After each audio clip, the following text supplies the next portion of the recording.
Welcome to the PACE online learning for facility-based workers.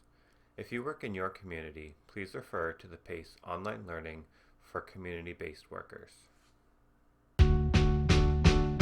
Hello and welcome to PACE. PACE is a point-of-care risk assessment tool that can help you to protect your safety and the safety of the people you care for. The word PACE is an acronym that represents 4 hazard areas that need to be looked at before you deliver care or interact with your residents. The letters in PACE stand for physical, agitation and aggression, communication, and environment. The physical portion of PACE refers to the residents' physical abilities. Some examples include their ability to reposition themselves in bed, sit up, stand, and walk. The agitation and aggression portion of PACE takes into account whether a resident is displaying or has been known to display agitated or aggressive behavior.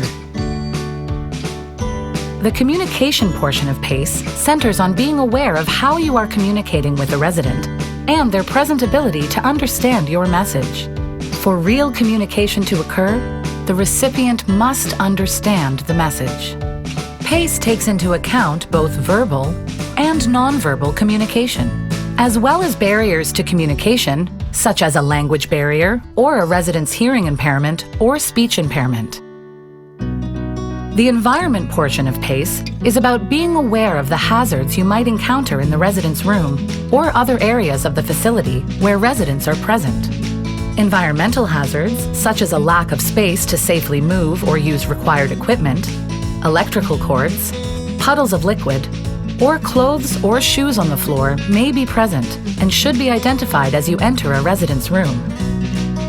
Some environmental hazards can be easily dealt with, while others may require assistance from other staff members or a discussion with both the resident and your supervisor.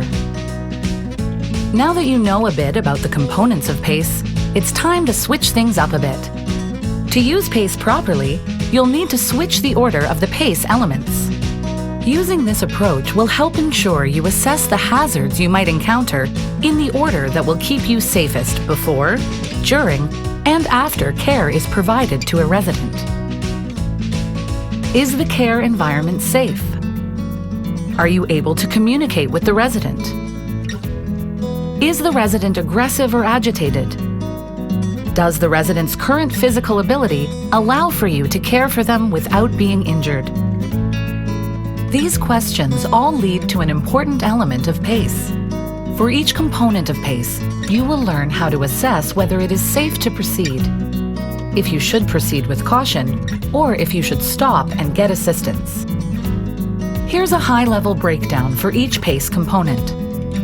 If the environment has no obstacles, the resident can communicate and follow commands, there are no signs of aggressive behavior, and the resident can function independently, it's okay to proceed.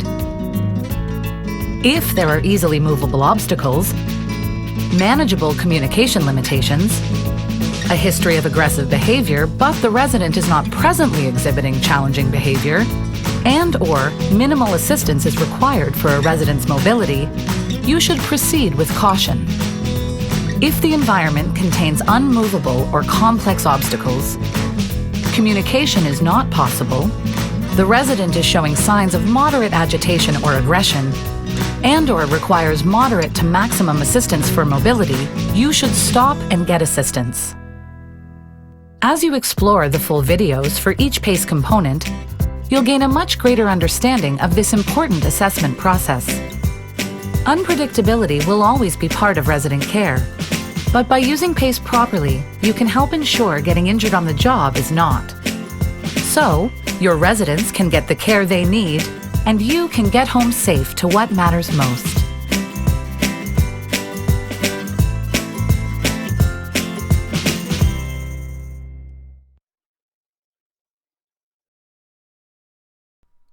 This concludes the PACE online learning for facility-based workers.